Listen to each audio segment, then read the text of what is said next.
Eh bien bonjour, bonsoir à tous et bienvenue dans cette nouvelle vidéo dans laquelle nous allons tester vos connaissances dans un nouveau quiz sur le développement cognitif. Et là, on s'intéresse principalement euh, pour l'instant qu'à la partie mémoire. Donc là, on va vraiment faire un petit quiz sur toutes les mémoires. Enfin, c'est un petit quiz, c'est plutôt un grand quiz vu que là, il y a 35 questions. Et après, on fera une seconde vidéo sur les fonctions exécutives et il me semble la théorie de l'esprit, si je dis pas de bêtises. Bon, sur ce, on commence tout de suite. Et donc, on tarde déjà sur le premier chapitre, entre guillemets, donc les phases de mémorisation.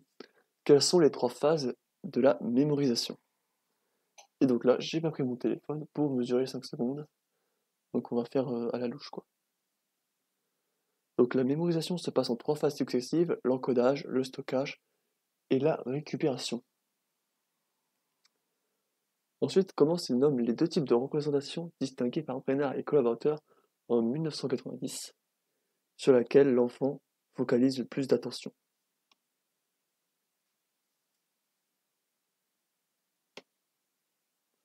Alors les chercheurs ont distingué deux types de représentations, donc celles qui sont littérales, donc c'est-à-dire ce sont les informations, enfin c'est la représentation qui contient les détails spécifiques de la situation, et essentielle qui contient la signification des événements vécus, et les enfants prennent plus d'attention aux informations littérales. Alors en fait ce qu'il faut aussi savoir c'est qu'entre littéral et essentiel, celles qui restent le plus longtemps en mémoire ce sont les essentielles.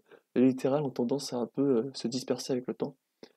Et donc en fait ce qu'on explique dans le cours c'est que globalement, les enfants, vu qu'ils retiennent plus les informations littérales, ils se concentrent sur ce qui est le plus éphémère, entre guillemets, et c'est ce qui peut expliquer que les enfants ont plus d'oubli que les adultes. Alors ensuite, avec de faibles capacités de stockage, un jeune enfant peut-il avoir des souvenirs modifiés? Donc quand je dis jeune enfant, c'est surtout avant 6 ans. Et si oui, quel type de phrase a le plus d'impact sur le souvenir?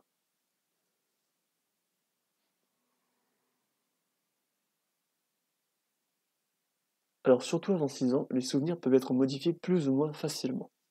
Les phrases suggestives font que l'enfant va intégrer l'information dans son souvenir et ainsi euh, finir complètement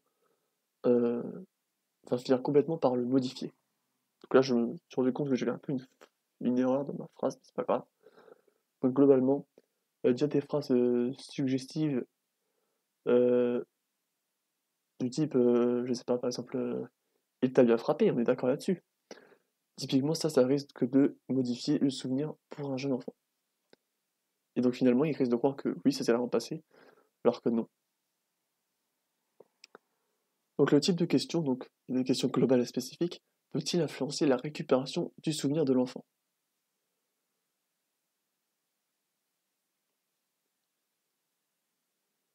Et donc oui, parce qu'une question globale fera que l'enfant aura tendance à omettre certaines informations importantes. Par exemple, comment s'est passée ta journée à l'école? Donc là, c'est vraiment une question très globale.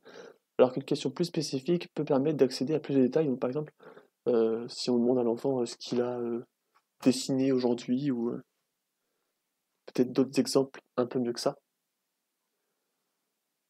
Hop, du coup, maintenant, on passe à la mémoire procédurale, que nous permet de développer cette mémoire primaire. Primaire au sens où c'est la première à se développer chez l'enfant.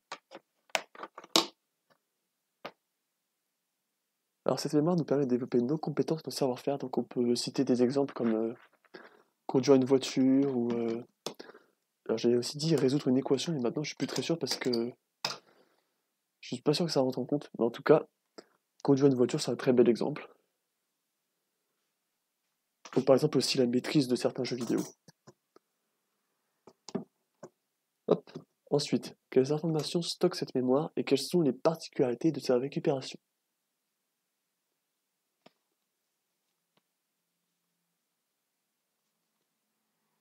Alors cette mémoire stocke les automatismes sensorimoteurs. Ils sont récupérés inconsciemment et ces actions ne peuvent que difficilement être vocalisées. Donc ça, c'est la partie spécifique de la récupération.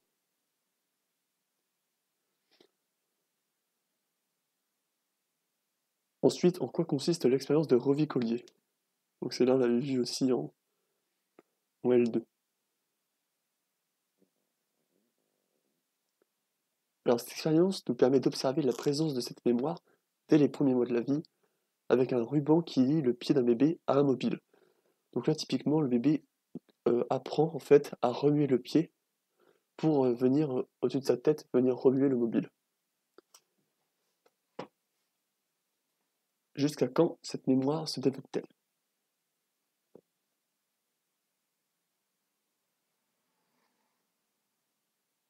Alors, elle se développera tout le long de l'enfance et aussi durant l'adolescence. Donc, il n'y a pas vraiment d'âge précis parce que on peut penser qu'il y a de la variabilité interindividuelle là-dedans.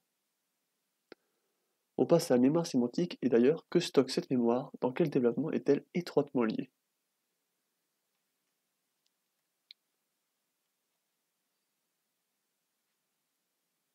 Alors, cette mémoire est responsable de la signification donnée aux mots. Elle contient aussi l'ensemble de nos connaissances sur le monde. Elle est étroitement liée au développement du langage. Qu'étudie-t-on principalement une fois que l'enfant est scolarisé? Donc là, la réponse est un peu dans la question. Et donc en fait, on étudie principalement l'effet de la scolarisation sur le vocabulaire de l'enfant. Ensuite, quels sont les deux principaux résultats à retenir de l'étude de Ehrlich et collaborateurs en 1978? C'est vrai qu'il y avait pas mal d'études à retenir dans la partie mémoire. Et du coup, ils ont obtenu comme résultat que les enfants apprenaient en primaire en moyenne 1300 mots par an. Donc oui, ils avaient fait des études sur des enfants du CE1 au CM2 et ils regardaient tous les ans le nombre de nouveaux mots qu'ils apprenaient et le nombre de nouveaux mots qu'ils avaient environ au total dans leur enfin, de stocker. Et donc les enfants de CM2 pouvaient avoir jusqu'à 9000 mots de vocabulaire stockés en mémoire sémantique. Sur quelle population le vocabulaire a été étudié dans l'expérience de Curie et collaborateurs en 1997 et quel effet a été observé sur l'expansion du vocabulaire?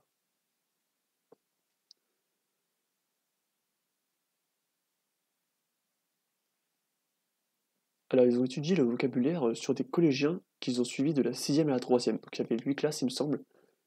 Et tous les ans ils passaient un test par rapport au manuel et ils regardaient les nouveaux mots de vocabulaire qu'ils étaient censés apprendre, s'ils les maîtrisaient ou s'ils les connaissaient tout simplement.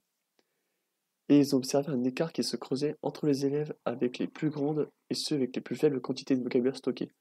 Donc autrement dit, par exemple, à la sixième, il pouvait y avoir 3000 mots d'écart entre ceux qui ont le moins de mots et ceux qui ont plus de mots. Et en troisième, cet écart se creusait, donc il pouvait aller jusqu'à une somme de 9000 mots d'écart entre ceux qui apprennent le plus de vocabulaire et ceux qui apprennent peut-être le moins facilement. Ensuite, d'après Schneider et Covater en 89, qu'est-ce qui peut venir contrebalancer un faible langage verbal dans la compréhension d'un texte?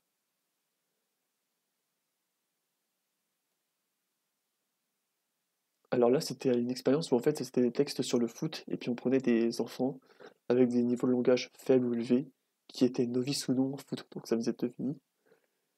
Et ce qu'ils ont obtenu, c'est qu'en fait, l'expertise dans un domaine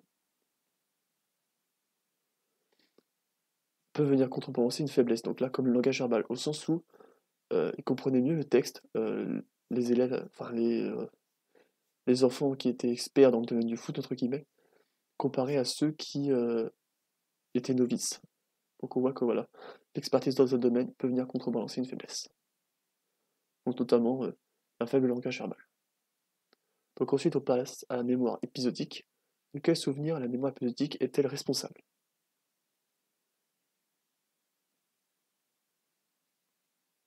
Alors, cette mémoire est responsable de nos souvenirs personnellement vécus, tout simplement. Et que signifie à conscience autonométique, au sens où la mémoire épisodique est, selon Tulving, à conscience autonoétique.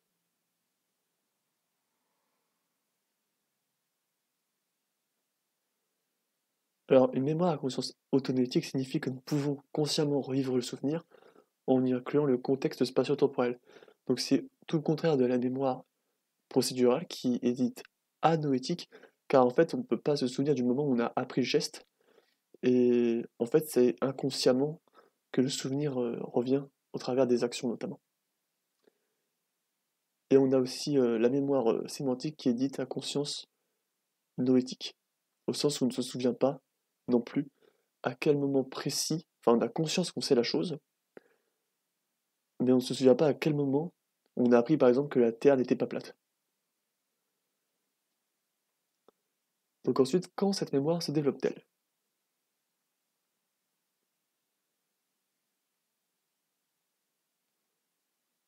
Alors sa mise en place débute souvent autour de 5 ans et se développera jusqu'à l'adolescence. Encore une fois, l'adolescence, c'est un peu vague, il n'y a pas vraiment de...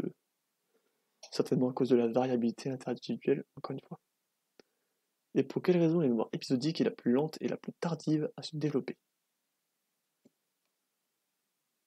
Donc comparé à la mémoire sémantique procédurale.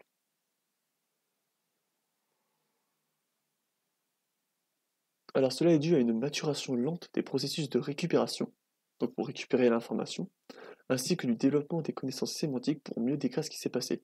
Donc autrement dit, c'est sûr, la mémoire épisodique n'est pas très efficace si l'enfant n'arrive pas à décrire précisément, à cause d'un faible vocabulaire, ce qui s'est passé. Donc ça se peut qu'il sache ce qui s'est passé, mais qu'il n'arrive juste pas à le décrire à cause d'un faible vocabulaire, tout simplement. Et donc quel paradigme créé par Tulving en 1985 permet de tester la mémoire épisodique?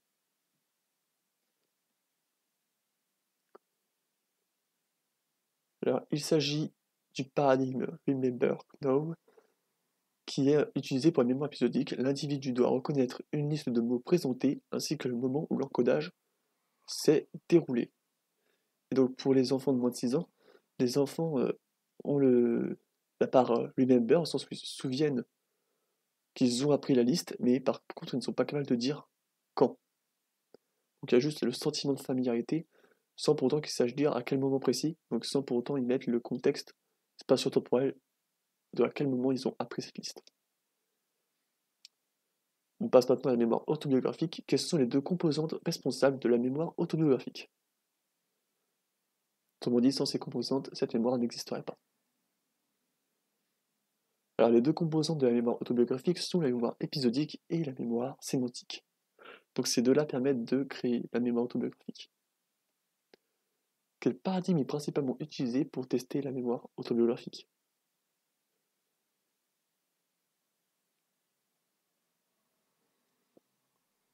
Alors, c'est le programme ELSI qui est utilisé pour la mémoire autobiographique. Le sujet doit raconter des événements passés importants de sa vie. Chaque épisode peut être équivalent au chapitre d'un roman. Et il me semble que ça, on l'avait fait en L2 sur dans le cours de mémoire, tout simplement, dans les TD. Ensuite, quelle dissociation vient créer le renforcement des capacités de stockage? Donc là, la question n'est pas bien écrite, je pense. Donc autrement dit, il y a un renforcement des capacités de stockage qui a créé une dissociation. Mais laquelle?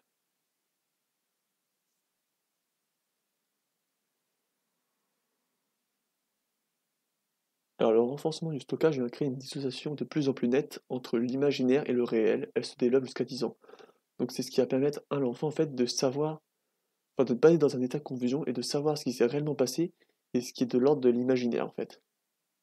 Donc ça c'est grâce au renforcement du stockage qui est capable de justement de savoir ce qui s'est réellement passé en fait. Et du coup qui s'est moins facilement influencé par exemple par les phrases suggestives. Alors donc là on va juste finir sur ces premières mémoires avec un petit schéma un peu récapitulatif, donc là c'est pas une question. Où en fait j'ai juste voilà, fait un petit schéma pour faire comprendre les trois principaux facteurs qui viennent modéliser la mémoire sémantique, la mémoire épisodique. Donc tout simplement le langage avec une augmentation du vocabulaire vient de permettre une meilleure mémoire sémantique ainsi qu'une meilleure mémoire épisodique au sens où on peut plus facilement décrire ce qui s'est passé. La perception du temps aussi est importante parce que ce qu'on a vu aussi c'est que les enfants avant 6 ans la plupart du temps, donc avant que la mémoire épisodique se développe, sont un peu focalisés sur le présent, ils ont en fait la perception de soi qu'au présent et pas au passé et au futur. Et donc forcément, il faut mieux avoir une conscience de soi dans le passé pour pouvoir avoir conscience qu'on a vécu dans le passé une action, enfin un événement. Et pour finir, le renforcement du stockage qui vient dissocier le réel de l'imaginaire et ainsi encore une fois favoriser une meilleure mémoire épisodique. Et bien évidemment, la mémoire autobiographique est sous-tendue par la mémoire sémantique et la mémoire épisodique. Autrement dit, la mémoire autobiographique sera juste plus efficace si les deux autres mémoires le sont tout autant. Donc là, on a déjà fini la première partie. Donc là, on va passer sur la deuxième partie, donc ça c'est sur la mémoire à court terme, la mémoire de travail. Et on va aussi parler de la métacognition et des stratégies de mémorisation. Donc là voilà, c'est juste la petite pause, petite coupure. Je sais que la vidéo va être longue, mais bon, il y aura les chapitrages comme d'habitude. Et donc on passe maintenant à la mémoire à court terme et à la mémoire de travail. Donc quels sont les points communs et différences entre la mémoire à court terme et la mémoire de travail?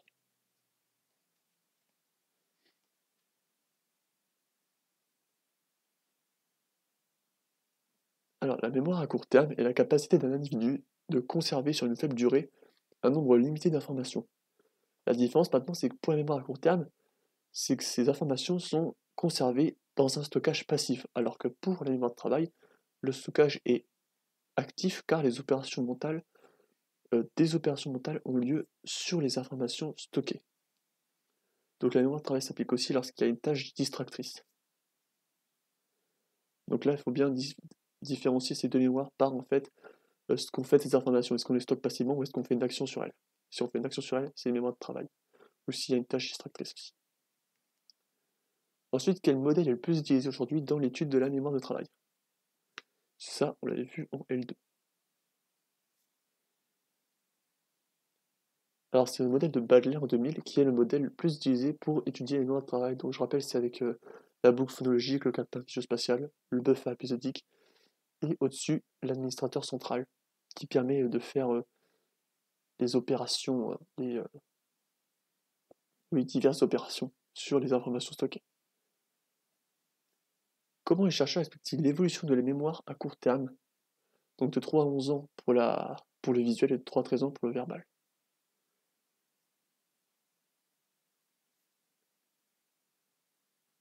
Donc là, c'est vrai que là, je vous demande d'aller un peu profond dans le cours, mais les chercheurs expliquent cette évolution par 3 facteurs. Donc déjà, la vitesse d'identification de l'item augmente, donc l'encodage. C'est sûr, si par exemple c'est verbal et que l'enfant sait de mieux en mieux lire, la vitesse d'identification sera plus rapide, ce qui permettra de laisser plus de ressources attentionnelles pour la mémorisation.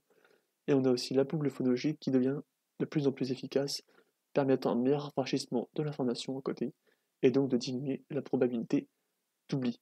Donc oui, en fait, c'est l'autorépétition qui peut être subvocale. Donc on répète de plus en plus efficacement. Et en fait, cette répétition va permettre de garder une trace de l'information et donc de ne pas l'oublier tout simplement. Ensuite, pourquoi la modalité visuelle est beaucoup plus complexe à étudier que la modalité verbale? Quel test est aujourd'hui le plus utilisé pour tester cette modalité visuelle? Donc vous voyez, des fois j'ai carrément fait des diaporamas de questions pour éviter que ce soit vraiment trop long. Après là, les deux questions sont un peu liées. Alors les recherches avec du matériel visuel sont beaucoup plus rares, du fait de la difficulté à empêcher un codage verbal. Donc par exemple, je me souviens, j'avais fait je vous ai montré une petite expérience, où en fait, typiquement, si selon des patterns, on peut se souvenir verbalement de la position par exemple, d'un objet. Typiquement, ça peut être par exemple des nombres, par exemple. On peut se souvenir que le numéro 72 était en haut à gauche, le numéro 36 en bas à droite, et vous voyez en bas à droite, en haut à gauche, qui est verbal. Et c'est ça qui reste difficile à empêcher pour uniquement mesurer la mémoire de travail, la mémoire à court terme, pardon, de façon visuelle, modalité visuelle. Alors du coup, les blocs de Corsi et divers patterns visuels sont les plus utilisés pour cette modalité. Les blocs de Corsi, encore une fois, c'est un truc qu'on avait bien vu en L2. Donc des petits blocs où on doit que l'expérimentateur pointe les uns après les autres, et du coup après on a le sujet qui doit les repointer dans les membres. Donc là c'est du stockage passif. Alors quel test ont créé Dahlmann et Carpenter en 1980 et que mesure ce test?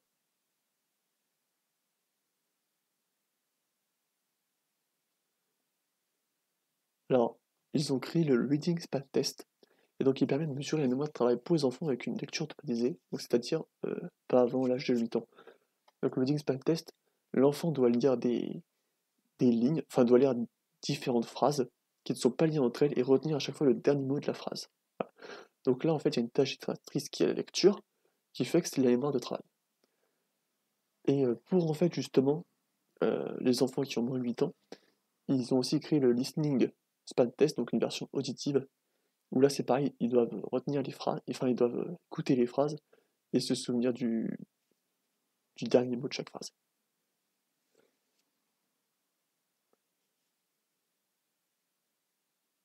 Ensuite, pourquoi les scores au test de mémoire de travail sont inférieurs aux scores de mémoire à court terme? Donc là, typiquement, si vous comparez un emploi en droit et un emploi en vers, emploi de chiffres ou emploi de lettres, ce que vous voulez.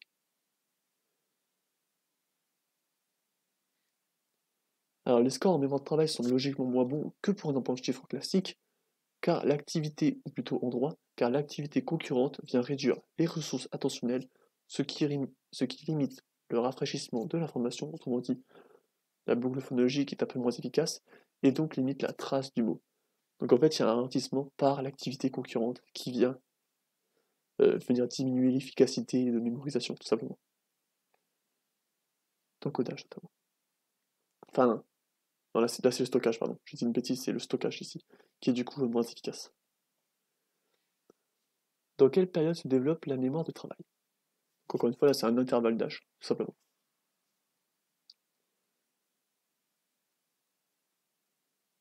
Et donc, pour la mémoire de travail, les enfants progressent de 6 ans jusqu'à l'adolescence.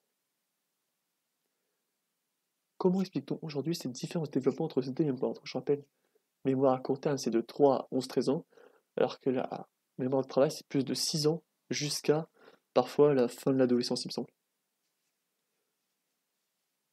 Encore une fois, il y a de la variabilité interindividuelle. Et donc, ces différences de développement peuvent être dues au développement des mécanismes responsables du traitement de l'information. Donc, globalement, c'est l'administrateur central qui serait plus lent et tardif que les mécanismes de maintien de l'information, boucle phonologique et calepin visuospatial. Et donc, c'est ce qui explique en fait, c'est cette immaturité de l'administrateur central qui empêcherait de, d'être dans la mémoire de travail avant l'âge de 6 ans, quoi. Il serait aussi plus long à maturer, tout simplement. Donc maintenant, on passe à la dernière partie de ce petit quiz. Il s'agit donc des stratégies de mémorisation et de la métacognition. Alors, qu'est-ce que la métacognition et comment s'applique-t-elle sur la mémorisation?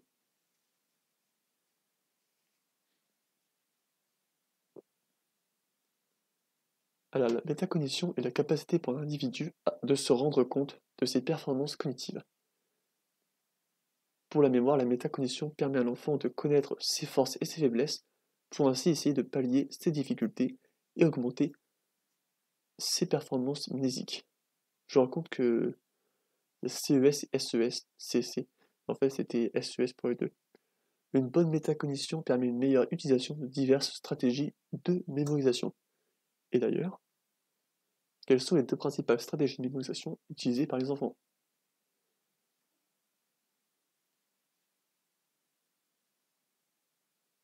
Et donc nous avons l'autorépétition et l'organisation du matériel qu'on appelle aussi la catégorisation. Donc d'après McGilly et Sigler en 1989, pourquoi la stratégie d'autorépétition devient plus efficace avec l'âge?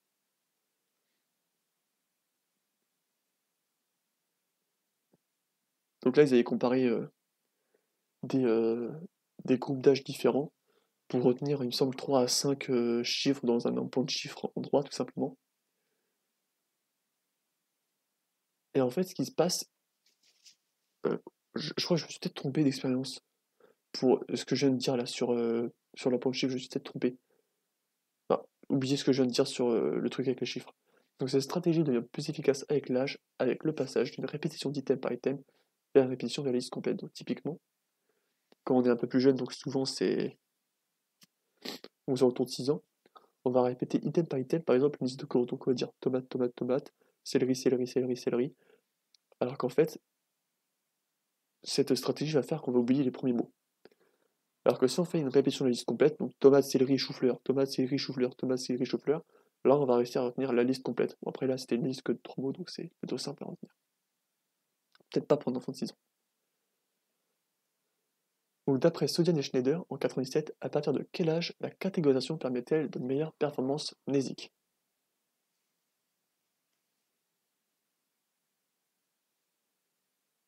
Alors d'après les auteurs, cette stratégie de mémorisation ne permet d'augmenter significativement les performances mnésiques qu'autour de 10 ans.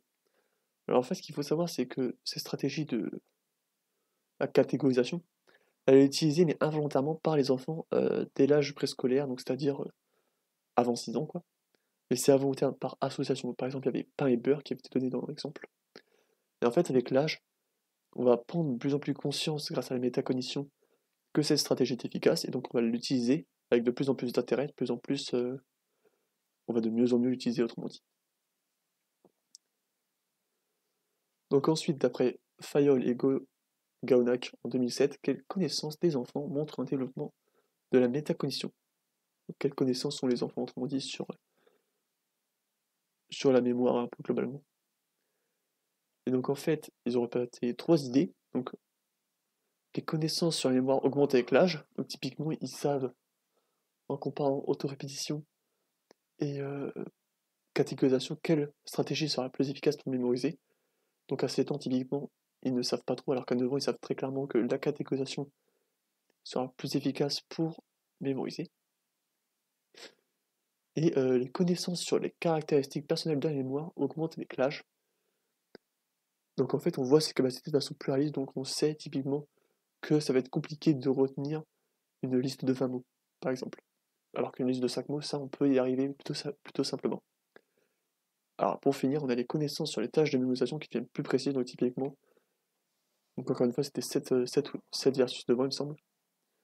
À 9 ans, on saura qu'une tâche de reconnaissance, on donne un indice, sera beaucoup plus simple qu'une tâche de rappel libre où il n'y a aucun indice. Alors là, ça va être la dernière question. Que montre l'étude de Dufresne et Kobayashi-Gawa en 89 sur les capacités de métacognition? Là, encore une fois, je trouve que les questions, en fait, j'ai un peu du mal à les faire. J'ai un peu du mal à faire des questions précises. Parce que si ça se trouve, vous voyez pas du tout où je veux en venir. Mais en fait, c'était par rapport à une étude qu'ils avaient faite sur des enfants de 6, 8, 10 et 12 ans, avec des listes de mots associés. Donc soit l'association entre les deux mots était plutôt simple, pain ou beurre, soit était complexe, où il n'y avait pas vraiment de lien. Par exemple, livre et monnaie. Et donc cette étude montre qu'uniquement les enfants les plus âgés, donc de 10 et 12 ans, développent des stratégies face à une tâche complexe. Donc autrement dit, lorsque l'association va devenir complexe, donc par exemple, livre et bonnet, il n'y a pas vraiment de lien entre les deux, ils vont prendre plus de temps de mémorisation. Alors après, les enfants de 6 à 8 ans mettaient autant de temps pour tenter de mémoriser les deux listes, mais ils savaient quelle liste était la plus complexe entre les deux. Donc ils savaient quelle était la plus complexe, mais cependant, ils ne mettaient pas plus de temps. Peut-être parce qu'ils ne... À la connaissance de métacognition, ils n'avaient pas encore conscience qu'ils n'auraient pas les capacités de se souvenir aussi facilement des associations complexes. Et donc du coup là j'ai fait un tout dernier schéma, juste pour finir cette vidéo. J'espère qu'elle va pas trop être longue, qu'elle va pas être trop longue.